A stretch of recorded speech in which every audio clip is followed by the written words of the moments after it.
يقول الله سبحانه وتعالى: إذا الشمس كورت، أي إذا الشمس دورت ولفت وذهب ضوءها وطمس نورها فصارت مكورة سوداء لهول ما حل بها وفظاعة ما وقع. قال: وإذا النجوم انكدرت، أي وإذا النجوم تساقطت بعدما ذهب ضوءها وتهاوت سوداء على الأرض ووقعت من أماكنها. قال: وإذا الجبال سيرت، أي وإذا الجبال نسفت من أماكنها ودكت من مراسيها فتفتتت وذهبت في الهواء هباء لما تزلزلت الأرض. قال: وإذا العشار عطلت، أي وإذا النوق الثمينة النفيسة الحوامل أهملت وسيبت لهول المشهد وخطورة الحدث وضخامة الواقعة. قال: وإذا الوحوش حشرت، أي وإذا الوحوش جمعها الله ليوم العرض ليقتص لبعضها من بعض ثم يقول لها: كوني ترابا فانظر إلى العدل حتى بين الوحوش. قال: وإذا البحار سجرت، أي وإذا البحار أشعلت فصارت نارا تلتهب وتتفجر بالبراكين المتقدة التي تطاير حمما في الجو فتحول الماء إلى نار بقدرة الجبار. قال: وإذا النفوس زوجت، أي وإذا النفوس قرنت أرواحها بالأجساد ليبعث الإنسان بروحه وجسده ليوم الحشر والحساب. قال: وإذا الموءودة سئلت، أي وإذا البنت التي دفنت حية سئلت: لماذا قتلتم؟ وهذا السؤال توبيخ لمن قتلها وتقرير له بظلمه. قال: بأي ذنب قتلت، أي ما سبب قتلها؟ ما الجرم الذي فعلته؟ ما الجرم الذي فعلته؟ وما الظلم الذي ارتكبته وهي البريئة من كل إثم لطفولتها؟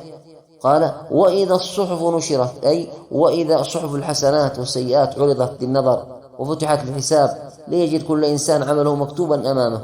قال: وإذا السماء كشطت، قال: وإذا السماء خلعت من مكانها وقلعت كما يقلع السقف وتشققت فصارت أبوابا وانتهى بناؤها المحكم.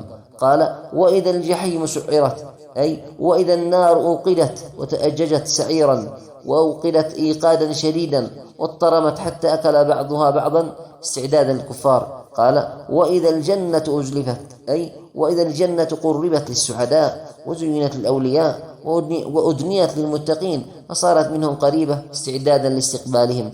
قال: علمت نفس ما أحضرت، حينها تعلم كل نفس ما أتت به من خير أو شر، يوم تشاهد عملها وترى سعيها وتطالع كتابها فمن مسرور أو مدحور. قال: فلا أقسم بالخنس، فأقسم قسما بالكواكب التي تبدو ليلا وتختفي نهارا إذا طلعت الشمس كأنها ضباء تأوي إلى بيوتها. الجوار الكنس، أي التي تسعى في أبراجها وتدور في أفلاكها وتستتر في النهار في ضوء الشمس فهي ذاهبة آيبة فخنوسها رجوعها وكنوسها اختفاؤها.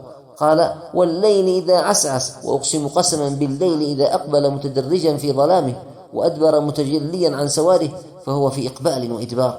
قال: والصبح إذا تنفس، وأقسم قسما بالصبح إذا أقبل بنوره وأطل بضيائه وفجأة العالم بإشراقه في بهاء وجلال وسناء وجمال. إنه لقول فصل، إنه لقول رسول كريم. وجواب القسم أن هذا القرآن أجراه الله على لسان جبريل، وهو رسول من الله إلى محمد صلى الله عليه وسلم كريما على الله مكرم في منزلته الرفيعة ذي قوة عند ذي العرش مكين، صاحب قدرة هائلة وطاقة كبيرة ومنزلة عظيمة ورتبة عالية عند الله ذي العرش، وهو كريم على الله عز وجل مطاع ثم أمين. وجبريل تطيعه الملائكة في الملأ الأعلى لارتفاع محله وجلالة منزله، وهو أمين على الوحي حافظ لما يؤدي صادق فيما يبلغ. وما صاحبكم بمجنون، وما صاحبكم محمد صلى الله عليه وسلم بمجنون ذاهب العقل كما قلت، بل هو أعقل العقلاء، وأنتم سميتموه الصادق الأمين وهو النهاية في الرشد والسداد. قال: ولقد رآه بالأفق المبين.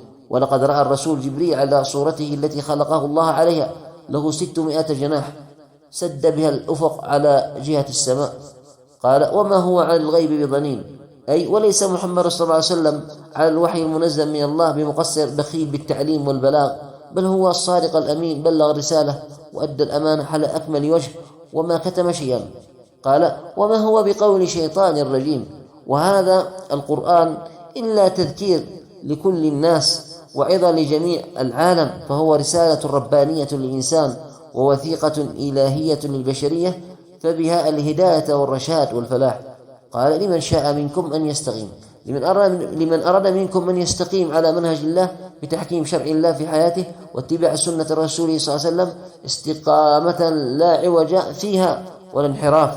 قال: وما تشاءون إلا أن يشاء الله رب العالمين، أي وما تشاءون الاستقامة إلا بعد مشيئة الله، فمشيئتكم تحت مشيئة الله سبحانه وتعالى، لأنه مالك أمركم ومصرف أحوالكم، نواصيكم بيده، لا حول ولا طول لكم إلا بإذنه جل في علاه. سبحانك اللهم ربنا وبحمدك، أشهد أن لا إله إلا أنت، أستغفرك وأتوب إليك. وصلى الله وسلم وبارك على نبينا